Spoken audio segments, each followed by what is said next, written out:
సమయం ఎక్కువైంది కాబట్టి నేను కూడా ఎక్కువగా మిమ్మల్ని ఇబ్బంది పెట్టదలుచుకోలే. ఇందులో బీఈడి వాళ్ళు ఉన్నారా? బీఈడి చేసిన వాళ్ళు, బీఈడి రైట్. మిమ్మల్ని చూస్తే నాకు అర్థమవుతుంది ఏంటంటే మీ సైకాలజీలో ఒక మాట ఉంటుంది, ఒక సిద్ధాంతం. ఇవాన్ పావ్లోవ్ అనేటువంటి ఒక సైకాలజిస్ట్ ప్రతిపాదించినటువంటి సిద్ధాంతం క్లాసికల్ కండిషనింగ్ సిద్ధాంతం. అంటే ఒక డెఫినిట్ టైంకు మనం ఎప్పుడైతే మన మైండ్ ఫిక్స్ కావడం జరుగుతుందో అప్పుడు ఆటోమేటిక్గా మనం ఆ ప్రాంతం లోపల అనీజీగా ఉంటాం. 1-1:30 కాగానే మనం తినాలి అనేటువంటి మైండ్ సెట్తో డిసైడ్ అయి ఉంటాం. కాబట్టి మీ మెదడులో గంట టక్ టక్ టక్ అని చెప్పేసి కొడతా ఉంటారు. నేను స్టార్ట్ చేసింది కూడా ఆల్మోస్ట్ అదే time. Right, I don't take much time, I take only 10 to 15 minutes of your time. Right, ఈ సమయం లోపల నేను ప్రతి వ్యక్తిని పరిచయం చేయలేను. వేదిక పైన ఆసీనులు అయినటువంటి మిత్రులకి, నా ముందు కూర్చున్నటువంటి ప్రింట్ అండ్ ఎలక్ట్రానిక్ మీడియా మిత్రులకి, అదేవిధంగా ఈ ధర్మపురి నియోజకవర్గం లోపల వివిధ మండలాల నుంచి వచ్చినటువంటి గ్రాడ్యుయేట్ సోదరులందరికీ కూడా a very good afternoon to everyone. How are you all? అంతా ఓకేనా? రైట్. మరి నా గమనం అక్షరం, నా జీవితం అక్షరం. భవిష్యత్తు లోపల మీ అందరూ అవకాశం ఇస్తే తెలంగాణ రాష్ట్రం లోపల ఈ అక్షరాన్ని బలోపేతం చేయడం కోసమే నా ప్రయాణం ఇప్పుడు సాగుతా ఉంది ముందుకి. మరి ఎందుకు అన్నప్పుడు, ఎప్పుడో తెలంగాణ రాష్ట్రం లోపల ఒక ప్రముఖ గొప్ప కవి కాళోజీ నారాయణరావు గారు ఒక మాట చాలా స్పష్టంగా చెప్తా ఉంటారు. ఏం చెప్తుంటారు వారు అంటే, అక్షర రూపం దాల్చినటువంటి సిరాచుక్క 1,00,000 మెదళ్లకు కదలిక అని చెప్పి. మరి ఆ అక్షరాన్ని ఆయుధంగా ధరించినటువంటి వ్యక్తిని నేను. ఆ అక్షరం అనేటువంటి నౌక పైన ప్రయాణం చేస్తున్నటువంటి వ్యక్తిని నేను. ఆ అక్షరం అనేటువంటి ఆయుధంతో మొత్తం భూమి లోపల లోతుకు తవ్వి జ్ఞాన భాండాగారాన్ని బయటకు తీసి విద్యార్థుల చేతిలో పెట్టడానికి నా ఉద్యోగానికి నేను రాజీనామా చేసి రాజకీయాల లోపలికి రావడం జరిగింది. మరి నా పేరు డాక్టర్ ప్రసన్న హరికృష్ణ. నేను ఉమ్మడి కరీంనగర్ జిల్లాకు సంబంధించినటువంటి వేములవాడ పక్కన బోయంపల్లి మండలంలో గుండన్నపల్లి అనేటువంటి చిన్న గ్రామం లోపల పుట్టి పెరిగినటువంటి వ్యక్తి నేను. డిగ్రీ వరకు ఉమ్మడి కరీంనగర్ జిల్లా లోపల చదివి bachelor of education that is BEd Mahabubnagar జిల్లా లోపల చేసి post graduation Osman university campus లోపల చేసిన తర్వాత మొదటి ఉద్యోగం జూనియర్ లెక్చరర్గా స్టేట్ టాపర్గా నిలిచి ఆదిలాబాద్ లోపల ఉన్నటువంటి ఇచ్చోడా ప్రభుత్వ జూనియర్ కాలేజ్ లోపల నా మొదటి ఉద్యోగ జీవితాన్ని నేను ప్రారంభించాను. మరి జూనియర్ కాలేజ్ లెక్చరర్గా ఒక 5 సంవత్సరాలు పనిచేసి 2013 లోపల అసిస్టెంట్ ప్రొఫెసర్గా పదోన్నతి పొంది 2013 నుంచి 2024 అక్టోబర్ 28 వరకు నేను అసిస్టెంట్ ప్రొఫెసర్గా పనిచేసి ఇంకా 19 సంవత్సరాల ఉద్యోగ జీవితం ఉండగానే నా ఉద్యోగానికి నేను రాజీనామా చేస్తాను. మీలాంటి వాళ్ళ ఉద్యోగాల సాధన కోసం. My vision is clear. My entry into political area is very clear. 4 అంశాలు. 1, నిరుద్యోగుల సమస్యలో ప్రసన్న హరికృష్ణ భవిష్యత్తులో మరింత భాగమవుతాడు. గత 18 సంవత్సరాల నుంచి నిరుద్యోగులతో నా జీవన గమనం మమేకం అయినటువంటి వ్యక్తిగా, నిరుద్యోగుల కోసం కొన్ని రకాల పుస్తకాలను అందించిన వ్యక్తిగా, క్లాసెస్ చెప్పిన వ్యక్తిగా, వాళ్ళు ఎప్పుడైతే మానసిక స్థైర్యాన్ని కోల్పోవడం జరిగిందో, ఎగ్జామ్ పోస్ట్పోన్ అయినప్పుడు వాళ్ళ ధైర్యం ఎప్పుడైతే కోల్పోవడం జరుగుతుందో వాళ్ళకి ఎప్పటికప్పుడు గైడెన్స్ ఇచ్చినటువంటి వ్యక్తిగా, కౌన్సిలింగ్ ఇచ్చినటువంటి వ్యక్తిగా, కొన్ని లక్షల మంది నిరుద్యోగులకు ఒక చుక్కానిగా, ఒక మార్గదర్శిగా నిలిచినటువంటి వ్యక్తిగా ఈరోజు నా ఉద్యోగాన్ని నేను వదిలిపెట్టి ఈ రాజకీయ రణక్షేత్రం లోపలికి నేను అడుగుపెట్టడం జరిగింది. మరి తప్పనిసరిగా నేను రాసినప్పుడు లేదా ఇందు లోపల కొంతమంది పోటీ పరీక్షలకు ఎవరైతే గతం లోపల ప్రిపేర్ కావడం జరిగిందో అప్పుడు పోటీ పరీక్షలు ఏ విధంగా ఉండేవి అంటే పంచవర్ష ప్రణాళికల మాదిరిగా ఉండేవి. నోటిఫికేషన్ ఎప్పుడు వస్తుందో తెలియదు, పరీక్ష ఎప్పుడు పెడతారో తెలియదు, రిజల్ట్ ఎప్పుడు వస్తుందో తెలియదు, అపాయింట్మెంటల్ ఆర్డర్ ఎప్పుడు ఇస్తారో తెలియదు. ఒకవేళ అపాయింట్మెంటల్ ఆర్డర్ ఇచ్చిన తర్వాత కూడా జాయిన్ అయ్యే నాటికి జాయిన్ అవుదామని చెప్పేసి పోయే నాటికి కోర్టు ఒక చిన్న ఆర్డర్ ఇస్తా ఉంటుంది. This entire examination process has been cancelled అని చెప్పేసి ఆ కోర్టు తీర్పుతో 3 సంవత్సరాలు 4 సంవత్సరాలు నిర్విరామంగా నిరంతరాయంగా చదువుకున్నటువంటి ఒక నిరుద్యోగి గుండె దబేల్ అని చెప్పేసి కింద పడిపోయేటువంటి పరిస్థితి. మరి దానికి ఎవరు సమాధానం చెప్పాలి? ఆబ్వియస్లీ ప్రభుత్వం సమాధానం చెప్పాలి. ఏ కోణం లోపల ఏ రూపం లోపల సమాధానం చెప్పాలి అంటే జాబ్ క్యాలెండర్ అనేటువంటి పేరుతో సమాధానం చెప్పాలి. మరి జాబ్ క్యాలెండర్ ప్రభుత్వం అనేది నిరుద్యోగ సమాజానికి ఇచ్చేటువంటి స్పష్టమైనటువంటి భరోసా. ఈ భరోసా తప్పనిసరిగా తెలంగాణ రాష్ట్రం లోపల ఉండేటువంటి ప్రతి నిరుద్యోగికి ఇవ్వాలి ప్రభుత్వం అని చెప్పేసి స్వయాన ముఖ్యమంత్రి రేవంత్ రెడ్డి గారిని 2 సార్లు కలిసి మీరు తప్పనిసరిగా జాబ్ క్యాలెండర్ను అనౌన్స్ చేయండి అసెంబ్లీ సాక్షిగా అని చెప్పేసి నేను రిప్రజెంట్ చేయడం జరిగింది. ఈ విధంగా రిప్రజెంట్ చేసినటువంటి తెలంగాణకు సంబంధించినటువంటి ఏకైక వ్యక్తిని నేనే. So that is what the commitment towards the unemployed youth in the state of Telangana. ఆ కమిట్మెంట్ నాకున్నది. ఎందుకున్నది అంటే నిరుద్యోగుల సమస్యల పట్ల అవగాహన స్పష్టత నాకున్నది కాబట్టి. మరి దానికి అనుగుణంగానే మొన్నటి అసెంబ్లీ సెషన్స్ కాకుండా గతం లోపల జరిగినటువంటి అసెంబ్లీ సెషన్ లోపల ఈ జాబ్ క్యాలెండర్ను అసెంబ్లీ సెషన్స్ లోపల ఇంట్రొడ్యూస్ చేయడం జరిగింది, ప్రభుత్వం అనౌన్స్ కూడా చేయడం జరిగింది. మరి ఇప్పుడు మన ముందున్నటువంటి అతిపెద్ద సవాలు ఏంటి అంటే జాబ్ క్యాలెండర్ అనేది కేవలం డాక్యుమెంట్కు మాత్రమే పరిమితమైంది, పేపర్కు మాత్రమే పరిమితమైంది. అది తప్పనిసరిగా అమలు లోపలికి రావాలి. అంటే ఏ నెలలో ఎలాంటి నోటిఫికేషన్ ఇవ్వబోతున్నారు, ఎన్ని పోస్టులు ఉన్నాయి, ఎగ్జామ్ ఎప్పుడు పెట్టబోతున్నారు, రిజల్ట్ ఎప్పుడు ఇవ్వబోతున్నారు, అపాయింట్మెంట్ ఆర్డర్ ఎప్పుడు ఇవ్వబోతున్నారు అనేది చాలా క్రిస్టల్ క్లియర్ గా తప్పనిసరిగా మెన్షన్ చేయాల్సినటువంటి ఆవశ్యకత అవసరం ఎంతైనా ఉంది. మరి దీని గురించి ఎవరు అడగాలి? ప్రభుత్వాన్ని ఎవరు అడగాలి? మనమందరం గ్రాడ్యుయేట్సే కదా. మనం ప్రతి 6 సంవత్సరాలకు ఒకసారి గ్రాడ్యుయేట్ ఎమ్మెల్సీ ఎన్నికల లోపల ఓటు వేస్తాం కదా. మరి ఇప్పటి వరకు మన రాష్ట్రం ఉమ్మడి ఆంధ్రప్రదేశ్ లోపల ఉన్నప్పుడు 2007లో భారత రాజ్యాంగం లోపల పేర్కొన్నటువంటి ఆర్టికల్ 169 ప్రకారం శాసన మండలి వ్యవస్థ మన రాష్ట్రం లోపల ఏర్పాటైంది.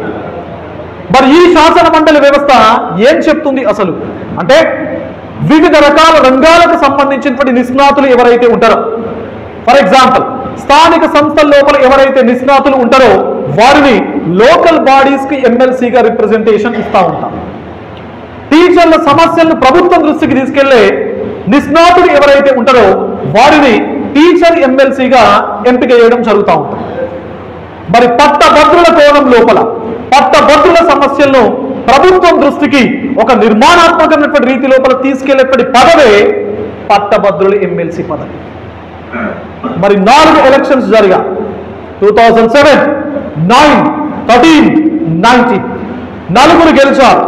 మరి గెలిచిన నలుగురింటిలో మీరు ఇంతమంది ఉన్నారుగా గ్రాడ్యుయేట్స్, మీ సమస్యలకు సంబంధించి ఇందులో ఒకరైనా గెలిచిన నలుగురింట్లో ఒకరికైనా మీరు రిప్రజెంటేషన్ ఇచ్చారా? I'm asking you people, anybody has given a representation with respect to your problems, your issues to any of the MLC so far? ఇచ్చారా? నో. ఎందుకు? మనకు సమస్యలు లేవా? ఆచార్య నాగార్జున యూనివర్సిటీ యొక్క బ్రాంచ్ గురించి ఇచ్చారా? ఎలిజిబిలిటీస్కి సంబంధించి ఇచ్చారు. మరి అయిందండి? అయిందా? మీరెందుకు ఇవ్వలేదండి? మనకు సమస్యలు లేవా? సమస్యలు సమస్యలు లేవా? ఉన్నాయా? ఉన్నాయి. మరి ఉన్నప్పుడు ఎందుకు ఇవ్వలేదు? ఎందుకు ఇవ్వలేదండి? ఎందుకు ఇవ్వలేదు? ఎవరు? ఎమ్మెల్సీ ఎవరో తెలియక. ఎందుకు తెలియదండి? రైట్. ఇక్కడ చాలా సందర్భాల లోపల జరిగినటువంటి ఆ నేపథ్యం, ఆ అనుభవం. నేను మొన్న బైన్సా దగ్గర ముధోల్ నియోజకవర్గానికి సంబంధించినటువంటి ముధోల్ హెడ్ క్వార్టర్కి వెళ్ళాను. అక్కడ ఒక పాఠశాల ఉంటుంది, high school, Ravindra high school అని చెప్పేసి ఒక స్కూల్లో అక్కడ పనిచేసేటువంటి టీచర్స్తో నేను ఇంటరాక్ట్ కావడానికి వెళ్ళాను. ఆ 60 మంది టీచర్లలో ఒక టీచర్ లేచి ఇదే ప్రశ్న అడిగాను. నేను అక్కడ అడిగితే ఆ టీచర్ లేచి ఏమన్నాడంటే, సార్ నేను గురుకుల అభ్యర్థిని, గతం లోపల గురుకుల పరీక్ష నేను రాశాను. గురుకుల లోపల టీజీటీ పోస్ట్ ఉంటుంది, పీజీటీ పోస్ట్ ఉంటుంది, జేఎల్ పోస్ట్ ఉంటుంది, డిఎల్ పోస్ట్ ఉంటుంది. ఇవన్నీ పోస్టులకు నేను పరీక్ష రాశాను. మరి ఈ పరీక్ష రాసినప్పుడు ఒక మార్కుతో నా ఉద్యోగం మిస్ అయింది. ఒక మార్కుతో నా ఉద్యోగం మిస్ అయింది. నేను ఒక 2 సంవత్సరాలు కష్టపడి చివరిగా వచ్చి ఒక మార్కుతో మిస్ అయింది సార్ అని అన్నాడు. మిస్ అయితే మనం ఏం చేస్తామని నేనన్నా. అది కాదు సార్ సమస్య, మీకు తెలవంది కాదు, మీరు చూడండి కాదు, మీరు వినంది కాదు, మీరు మాట్లాడింది కాదు, ఎందుకు సార్ జోకులు వేస్తాడన్నాడు. అయితే నేనేం చెప్తున్నానంటే, ఎందుకు ఆ కుటుంబం రోడ్డు మీద పడ్డది? ఒక మార్కు తగ్గడం వల్ల. అంటే ఒక అభ్యర్థి, ఒక చిన్న ఎగ్జాంపుల్ చెప్తా. ఒకే వ్యక్తి కలెక్టర్కు పరీక్ష రాసింది, కలెక్టర్ పరీక్ష, డిప్యూటీ కలెక్టర్ ఉద్యోగానికి పరీక్ష రాసిండు, తహసీల్దార్ ఉద్యోగానికి పరీక్ష రాసిండు, డిప్యూటీ తహసీల్దార్ ఉద్యోగానికి, టీచర్ ఉద్యోగానికి పరీక్ష రాసిండు. కలెక్టర్, డిప్యూటీ కలెక్టర్, డిప్యూటీ తహసీల్దార్, టీచర్. మరి రాసినటువంటి ఒకే వ్యక్తికి ఈ 4 ఉద్యోగాలు వచ్చినాయి. 4 ఉద్యోగాలు. ఇప్పుడు ప్రభుత్వం మొదటగా ఏ ఉద్యోగాన్ని నింపాలి? ఏ ఉద్యోగాన్ని నింపాలండి? కలెక్టర్ ఉద్యోగమా, టీచర్ ఉద్యోగమా? కలెక్టరా, టీచరా? కలెక్టర్. అంటే నాకు 4 ఉద్యోగాలు వచ్చినాయి. ఫస్ట్ నాకు కలెక్టర్ ఉద్యోగం ఇచ్చిర్రు అనుకోండి, మిగతా 3 నేను జాయిన్ అవుతానా? కాను. అంటే మిగతా 3 నా వెనక ర్యాంక్ వాళ్ళు ఉంటారు కదా, ఒక మార్కు తక్కువ వచ్చినటువంటి ఒక నిరుద్యోగికి నేను వదిలిపెట్టినటువంటి 3 పోస్టుల లోపల ఏదైనా ఒక పోస్టు వస్తుంది, ఆ కుటుంబం బాగుపడుతుంది. ఇలా గురుకుల పోటీ పరీక్ష ఏదైతే ఉందో, ఒకే వ్యక్తికి 4-5 ఉద్యోగాలు వచ్చినాయి. ఫస్ట్ ఏం చేశారు? కింది స్థాయి ఉద్యోగం టీజీటీ, దాని తర్వాత పీజీటీ, దాని తర్వాత జేఎల్, దాని తర్వాత డిఎల్ ఉంటుంది. మరి కింది ఉద్యోగం ఇచ్చారు. నాకు మొత్తమే ఉద్యోగం లేదు కాబట్టి ఏ ఉద్యోగం ఇచ్చినా ఫస్ట్ ఏం చేస్తాను? నేను జాయిన్ అవుతా. జాయిన్ అయిన మళ్ళీ వారం రోజులకి ఇంకొక ఉద్యోగం ఇచ్చారు. ఇది రాజీనామా చేస్తే ఇక డ్రాప్ అయితే ఇంకొక ఉద్యోగంలో జాయిన్ అవుతా.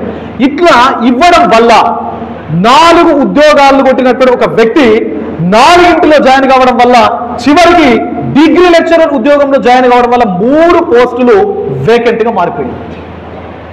అట్లా 3000 కుటుంబాలు ఈ రోజు రోడ్డున పడ్డాయి ఐఏఎస్ అధికారుల యొక్క బ్లండర్ వల్ల. ఐఏఎస్ అధికారుల యొక్క అతిపెద్ద తప్పిదం వల్ల 3000 కుటుంబాలు తెలంగాణ సమాజం లోపల ఈ రోజు రోడ్డున పడ్డాయి. మరి ఈ సమస్య ఈ విధంగా జరిగింది అని ప్రభుత్వం దృష్టికి తీసుకెళ్ళాలి. ప్రభుత్వానికి అర్థం చేయించాలి. అంటే ఎవరు తీసుకెళ్తారు? మరి ఎవరు తీసుకెళ్తారు? మనమందరం గ్రాడ్యుయేట్సే కదా. మరి మనకంటూ ఒక పదవి ఉంటుంది కదా, మనం ఓటు వేసి గెలిపించిన పదవి ఉంటుంది కదా, ఆ పదవి పేరే గ్రాడ్యుయేట్ ఎమ్మెల్సీ కదా. మరి ఆ గ్రాడ్యుయేట్ ఎమ్మెల్సీలు మన తెలంగాణ రాష్ట్రం లోపల 3 ఉన్నారు. 3 ఎవరైనా ఈ సమస్యను ప్రభుత్వం దృష్టికి గనక తీసుకెళ్లి ఉంటే 3000 కుటుంబాలు ఈ రోజు తెలంగాణ లోపల రోడ్డున పడేవి కావు. మరి ప్రభుత్వం దృష్టికి తీసుకెళ్ళాలి అంటే వీళ్ళందరూ గురుకుల అభ్యర్థులు వెళ్ళాలి. 3000 మంది వెళ్ళి ఎమ్మెల్సీలను కలిసారు, ఎమ్మెల్యేలను కలిసారు, మంత్రులు కలిసారు. కలిస్తే ఫస్ట్ సమస్య ఎక్కడొస్తుంది అంటే కంటెంట్ అర్థం కావట్లేదు మన ప్రజాప్రతినిధులకు.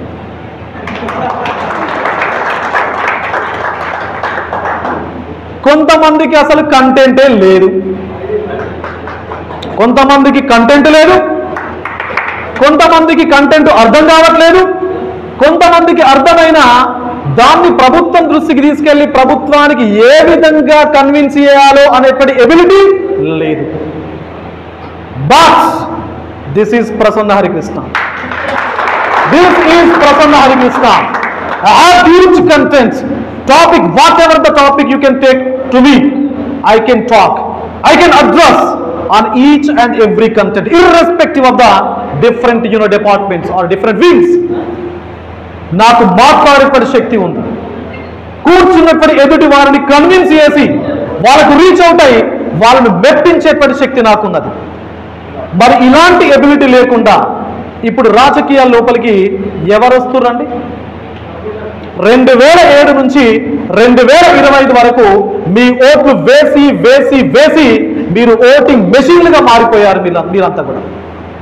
మరి ఆ ఓటు మెషిన్కు కూడా అది యంత్రం కాదు, అది హృదయం ఉన్నటువంటి యంత్రం అని ఫిబ్రవరి 27వ తారీఖున మీ ఓటు అనేప్పటి ఆయుధంతో తెలంగాణ సమాజాన్ని మనమందరం కలిసి మేలుకొల్పుదాం. మేలుకొల్పుదామండి. రైట్. మరి ఇప్పటి వరకు గెలిచినటువంటి 4 శాసన మండలి వ్యవస్థ కేవలం పదవులను అలంకారప్రాయంగా మాత్రమే చూడడం జరిగింది. దట్స్ వాట్ ఈ శాసన మండలి పూర్తి స్థాయి లోపల రాజకీయ నిరుద్యోగులకు పునరావాస కేంద్రంగా మారిపోయింది. This is very very unfortunate thing. But in my view this legislative council should be a platform to intellectuals and educationists. శాసన మండలి ఏ విధంగా ఉండాలి? విద్యావేత్తల చేత, మేధావుల చేత ప్రతిబింబించేటువంటి వేదికగా ఉండాలి. కానీ రాజకీయ నిరుద్యోగులకు పునరావాస కేంద్రంగా ఎట్టి పరిస్థితి లోపల ఉండొద్దు అని మన ఓటుతో ఈసారి మనం చూపిద్దాం మిత్రులారా. ఇంతకుముందు మా శేఖర్ చెప్పిండు, ఏడున్నాడు మనిషి శేఖర్ చెప్పిండు, అసలు ఇప్పుడు పోటీ చేస్తున్నారు కదా, ప్రసన్న హరికృష్ణ పోటీ చేస్తుండు. ప్రసన్న హరికృష్ణ ఎందుకు గ్రాడ్యుయేట్ ఎమ్మెల్సీగా పోటీ చేస్తుండు అంటే నేను 100 కారణాలు చెప్తా. 100. మరి మిగతా వాళ్ళు ఎవరైతే ఇప్పుడున్నారో పోటీలో వాళ్ళను ఒక కారణం చెప్పండి అని చెప్పేసి అడగండి. ఒక కారణం కనుక చెప్తే అసలు ఈ ఎన్నికల నుంచి నేను తప్పుకుంటా. ఒకే ఒక కారణం, నిరుద్యోగుల సమస్యలు మీకు తెలుసా? ధర్మపురి లోపల లైబ్రరీ ఉంది. ఇక్కడ ధర్మపురిలో లైబ్రరీ ఉంది. ఇప్పటి వరకు ఎవరైతే నాతో పాటు ప్రధాన ప్రతిపక్షాలుగా ప్రధాన పార్టీల నుంచి పోటీ చేస్తున్నటువంటి 2 అభ్యర్థులు ఉన్నారు కదా, ఒకరు పారిశ్రామికవేత్త, ఒకరు కార్పొరేట్ శక్తి. మరి కార్పొరేట్ శక్తి రాజకీయాల లోపలికి వస్తే ప్రభుత్వ పాఠశాలలు, ప్రభుత్వ కళాశాలలు ఏమవుతాయండి? ప్రభుత్వం ఏం ఆలోచన చేయాలండి? ప్రభుత్వ వ్యవస్థలను కాపాడుకునేటువంటి ప్రయత్నం చేయాలి. మరి ఆ విధంగా కాపాడుకోవడం లోపల విద్యా వ్యవస్థ లోపల ఎవరైతే మేధావులు ఉన్నారో, విద్యావేత్తలు ఉన్నారో వాళ్లకు గ్రాడ్యుయేట్ ఎమ్మెల్సీ టికెట్ ఇచ్చి పంపించాలి. మరి ఎవరికి ఇచ్చారు టికెట్స్? కార్పొరేట్ శక్తులకు ఇస్తారా? అంటే దొంగ చేతిలో తాళం పెట్టి ఇక నువ్వు ప్రభుత్వ పాఠశాలను మూసేయి, ప్రభుత్వ కళాశాలను మూసేయి, ఆల్ఫోర్స్ అనేటువంటి విద్యా సంస్థలను తెలంగాణ రాష్ట్రంలో మొత్తం ధర్మపురి లోపల పెట్టు, గొల్లపల్లిలో పెట్టు, వెల్గటూరులో పెట్టు. అక్కడ ఉన్నటువంటి చిన్న చిన్న చిన్న చిన్న చిన్న నిరుద్యోగులు ఎవరైతే ఉంటారో పాపం చదివి చదివి చదివి ఉద్యోగాలు రాక ఒక చిన్న అప్పు సప్పు వేసి చిన్న ప్రైవేట్ స్కూల్ పెట్టుకొని ఒక 4-5 సంవత్సరాలు నిర్విరామంగా కష్టపడి దాన్ని స్ట్రెంథెన్ చేసేటువంటి పనిలో ఆ భాగంగా ఉంటే పక్కకొచ్చి ఆల్ ఫోర్స్ అనేటువంటి స్కూల్ పెడితే ఈ నిరుద్యోగి గుండె ఏమవుతుందండి? మరి ఇలాంటి కార్పొరేట్ శక్తులకు, ఇలాంటి పారిశ్రామికవేత్తలకు తప్పనిసరిగా బుద్ధి చెప్పాల్సినటువంటి బాధ్యత, విఘ్నత, విచక్షణ ఉన్నటువంటి ప్రతి పట్టభద్రునికి ఈసారి ఉండాలి అని చెప్పేసి మీ అందరినీ కూడా నేను రిక్వెస్ట్ చేస్తా ఉన్నా. ఈ కోణంలో నేను అడుగుతున్నా, ధర్మపురి లైబ్రరీకి ఎప్పుడైనా ఈ పారిశ్రామికవేత్తలు, ఎప్పుడైనా ఈ కార్పొరేట్ శక్తులు ఆ లైబ్రరీకి వచ్చి అక్కడ ప్రిపేర్ అవుతున్నటువంటి నిరుద్యోగుల యొక్క గుండెను తాకారా మీరు? ఎవరైనా జగిత్యాల లైబ్రరీకి వెళ్ళి అక్కడ ప్రిపేర్ అవుతున్నటువంటి నిరుద్యోగుల యొక్క గుండె చప్పుడు ఎప్పుడైనా మీరు విన్నరా? లేదు. మరి మీ వల్ల ఏం లాభం? నిరుద్యోగుల సమస్యలు తెలియనటువంటి మిమ్మల్ని ఎన్నుకొని మిమ్మల్ని దగాకు లోను కావాలా? ఇంతకు శేఖర్ చెప్పిండు, జీవో 46 గురించి తెలుసా? జీవో 29 గురించి మీకు తెలుసా? ఉద్యోగులకు సంబంధించినటువంటి జీవో 317 గురించి మీకు తెలుసా? మరి ఎందుకు రాజకీయాలు? ఎందుకు రాజకీయాలు? వందల వేల కోట్ల డబ్బులు ఉన్నాయి కదా మీకు, మీరు కొనుక్కోండి. ఎమ్మెల్యే కోట ఎమ్మెల్సీ కొనుక్కోండి, మీరు గవర్నర్ కోట ఎమ్మెల్సీ కొనుక్కోండి. మీరు గ్రాడ్యుయేట్స్ ఎమ్మెల్సీ ఏంటి? గ్రాడ్యుయేట్ ఎమ్మెల్సీ మీకు మీ పేరు పక్కన ఎమ్మెల్సీ అనేటువంటి పదవి ఉంటే మీకు అలంకారప్రాయం కావచ్చు, మీకు ఒక ప్రోటోకాల్ కావచ్చు. కానీ ప్రసన్న హరికృష్ణకు పట్టభద్రుల ఎమ్మెల్సీ అనేటువంటి పదవి అత్యంత పవిత్రమైనటువంటి పదవి. అది ఎంత పవిత్రమైంది అంటే మన తల్లిదండ్రుల యొక్క ప్రేమ ఎంత పవిత్రంగానైతే ఉంటుందో ప్రసన్న హరికృష్ణకు పట్టభద్రుల ఎమ్మెల్సీ పదవి అంటే అంత పవిత్రమైంది. ధర్మపురి లక్ష్మీ నరసింహస్వామి పైన మీకు ఎంత ప్రేమనైతే ఎంత పవిత్రతనైతే ఉంటుందో ప్రసన్న హరికృష్ణకి పట్టభద్రుల ఎమ్మెల్సీ అనేటువంటి పదవి అంత పవిత్రమైంది. ఈ మొత్తం సమాజాన్ని ప్రకృతి శక్తులు నడిపిస్తాయి. ఆ ప్రకృతి ఎంత పవిత్రమైందో ప్రసన్న హరికృష్ణకు పట్టభద్రుల ఎమ్మెల్సీ అంటే అంత పవిత్రమైనటువంటి పదవి. మీ డబ్బులతో ఇంత పవిత్రమైనటువంటి ఈ పదవిని గతం నుంచి పొల్యూట్ చేసుకుంటూ వస్తున్నారు. మళ్ళీ మీరు వచ్చి దాన్ని పొల్యూట్ చేస్తారా? ఈసారి వదిలిపెట్టేది లేదు, ఈసారి వదిలిపెట్టేది లేదు అని చెప్పేసి ఈ ధర్మపురి గడ్డ నుంచి నేను ఈ 4 జిల్లాల పట్టభద్రులకు రిక్వెస్ట్ చేస్తున్నా. అండ్ ప్రత్యర్థులకు వార్నింగ్ కూడా ఇస్తున్నా. మీకు డబ్బులుంటే ఏమైనా చేసుకోండి మీరు, బట్ నిరుద్యోగుల యొక్క గుండెలతో, నిరుద్యోగుల యొక్క మనసులతో ఎట్టి పరిస్థితుల లోపల మీరు ఆటలు ఆడద్దు అని చెప్పేసి నేను చెప్తా ఉన్నా. ఎందుకు చెప్తున్నాను అంటే ఎప్పుడైనా వీళ్ళు హైదరాబాద్ లోపల చిక్కడపల్లి సెంట్రల్ లైబ్రరీ అని ఉంటుంది, చిక్కడపల్లి సెంట్రల్ లైబ్రరీ. వీళ్ళిద్దరు ఎవరిని అడ్రస్ అడగకుండా ఆ చిక్కడపల్లి సెంట్రల్ లైబ్రరీ దగ్గరికి వెళ్ళి నిల్చొని ఒక ఫోటో పెట్టమని చెప్పండి. అక్కడికి వెళ్ళి ఒక ఫోటో దిగి పెట్టమని చెప్పండి. ఆ క్షణాన ప్రసన్న హరికృష్ణ పదవి ఈ పోటీ నుంచే తప్పుకుంటాడు. తెలుసా మీకు గుండె చప్పుడు నిరుద్యోగులది? సెక్రటేరియట్ గేటు ముందు నిలబడి గంటల తరబడి సెక్రటేరియట్ గేటు ముందు నిలబడి గేటు పాసు దొరికితే గేటు లోపలికి ఎంటర్ అయ్యి సెక్రటేరియట్ లోపల ఉన్నటువంటి ఒక మంత్రికో, ఒక ఎమ్మెల్యేకో, ఓ చీఫ్ సెక్రటరీకో, ఓ అడిషనల్ సెక్రటరీకో మా బాధను చెప్పుకుంటాం, మా రిప్రజెంటేషన్ ఇస్తాం అని గంటల తరబడి వెయిట్ చేస్తున్నటువంటి నిరుద్యోగుల యొక్క గుండె శోధ వీళ్లకు తెలుసా? వీళ్లకు తెలుసా? మరి ఎందుకండి మీకు? ఎందుకు మీకు పదవులు? ఏం చేద్దామని మీకు పదవులు? ఒక మాట మాట్లాడుతున్నారని నిరుద్యోగులకు సంబంధించి ఒక మాట. This is my first and foremost agenda towards unemployed youth in the state of Telangana. రెండవ అంశం ఉద్యోగులకు సంబంధించినటువంటి అంశం. ఒక ఉద్యోగిగా 15 సంవత్సరాల పైచులకు ఉద్యోగ జీవితాన్ని నేను గడిపినటువంటి వ్యక్తిగా, ఆ సమస్యల పట్ల అవగాహన స్పష్టత ఉన్నటువంటి వ్యక్తిగా, తెలంగాణ ఉద్యమం లోపల ఉద్యోగుల పక్షాన పోరాడినటువంటి వ్యక్తిగా, అదేవిధంగా ఉమ్మడి ఆదిలాబాద్ జిల్లాకు ఉద్యోగుల సంఘాల తరఫున 2 సార్లు అధ్యక్షునిగా పనిచేసినటువంటి వ్యక్తిగా ఉద్యోగుల సమస్యల పట్ల నాకు ఒక క్రిస్టల్ క్లియర్ క్లారిటీ ఉంది. మీకుందా? మీకుందా?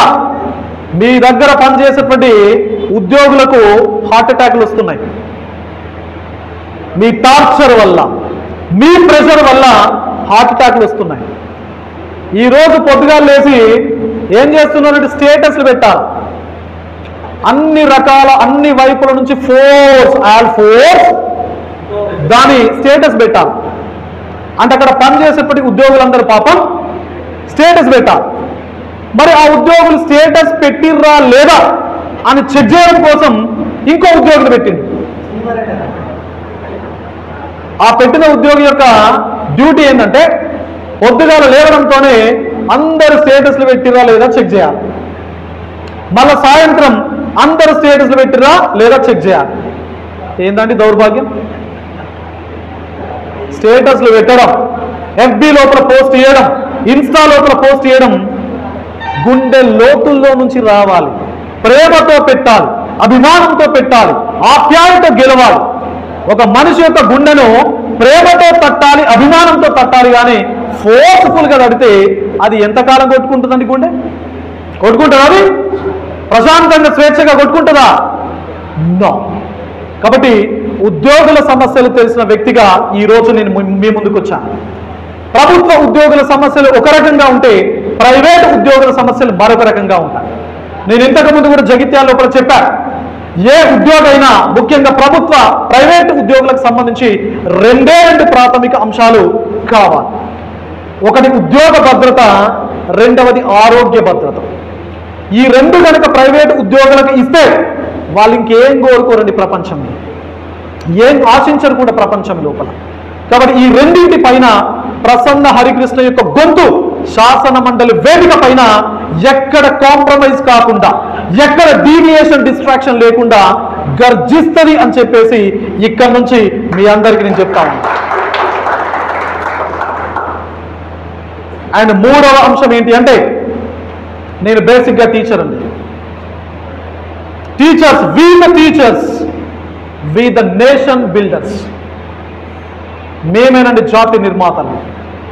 ఈ దేశం యొక్క ఉజ్వలమైనటువంటి భవిష్యత్తు 4 గోడలు ఉన్నటువంటి తరగతి గదిలో రూపుదిద్దుకుంటుంది అని చెప్పి భారతదేశం లోపల ఒక ప్రముఖ విద్యావేత్త డిఎస్ కొఠారి గారు చెప్తా ఉంటారు. మరి ఆ 4 గోడల లోపల విద్యార్థుల కళ్ళ లోపల కాంతులు వెదజల్లడం కోసం నా పాఠాలు ఇప్పటి వరకు చెప్తూ వచ్చాను.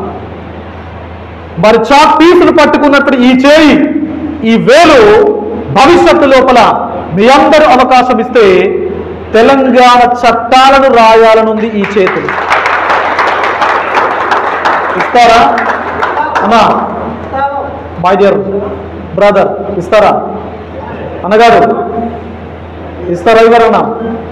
చెప్పుర్రే పెద్దన్న, మోమాటం ఎందుకే? నీ తమ్ముని కాదే నేను, నీ తమ్మునే నేను. తెలంగాణ భవిష్యత్తు చట్టాలను రాయడం లోపల ఈ చేతులను మీ చేతులతో ఓటు వేసి పంపించాలి అని చెప్పేసి మనస్ఫూర్తిగా మీ అందరిని కూడా రిక్వెస్ట్ చేస్తా ఉన్నాను.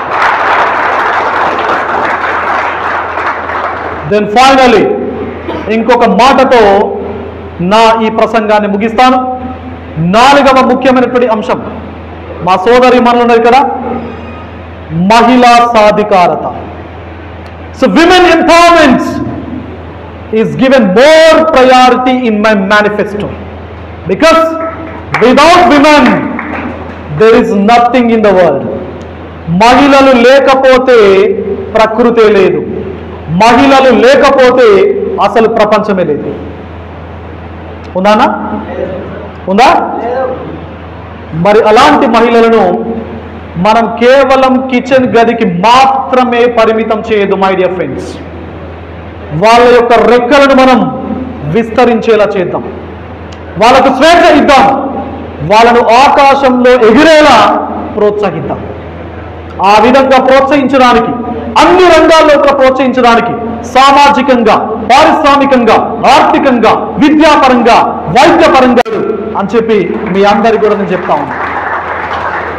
కాబట్టి నా పేరు కూడా ప్రసన్న హరికృష్ణ కాదు, కేవలం హరికృష్ణ మాత్రమే నా పేరు. మొదటగా ఉన్నప్పటి ప్రసన్న నా పేరు కాదు, నా భార్య పేరు. కాబట్టి తప్పనిసరిగా భవిష్యత్ తెలంగాణ సమాజం లోపల మహిళల యొక్క పాత్ర చాలా కీలకంగా ఉండాలి అని, ఒక సిగ్నిఫికెంట్ రోల్ను మహిళల యొక్క షేర్ ఉండాలి అని చెప్పి బలంగా కోరుకుంటున్నటువంటి వ్యక్తుల లోపల మొదటి వరుసలో నిలబడే వ్యక్తిగా ప్రసన్న హరికృష్ణ మీ అందరినీ రిక్వెస్ట్ చేస్తున్నాడు. Please give me your valuable time. ఒక యుద్ధం చేస్తుండు మీ సోదరుడు ప్రసన్న హరికృష్ణ, ఒక యుద్ధం చేస్తుండు. ప్రసన్న హరికృష్ణకు ఏ పార్టీని దయచేసి మీరు ఆపాదించొద్దు. ప్రసన్న హరికృష్ణ ఏ పార్టీలో ఉన్నా మీ ఓడు.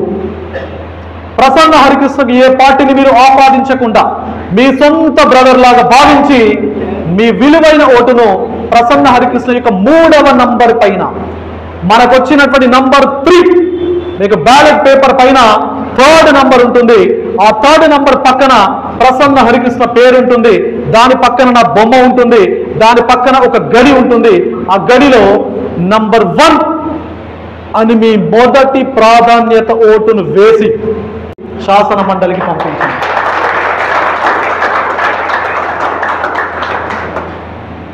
ఏం జరుగుతుంది? మొత్తం అద్భుతాలు ఆవిష్కరించబడతాయా ప్రసన్న హరికృష్ణ శాసన మండలి లోపలికి వెళ్తే? అంటే నో.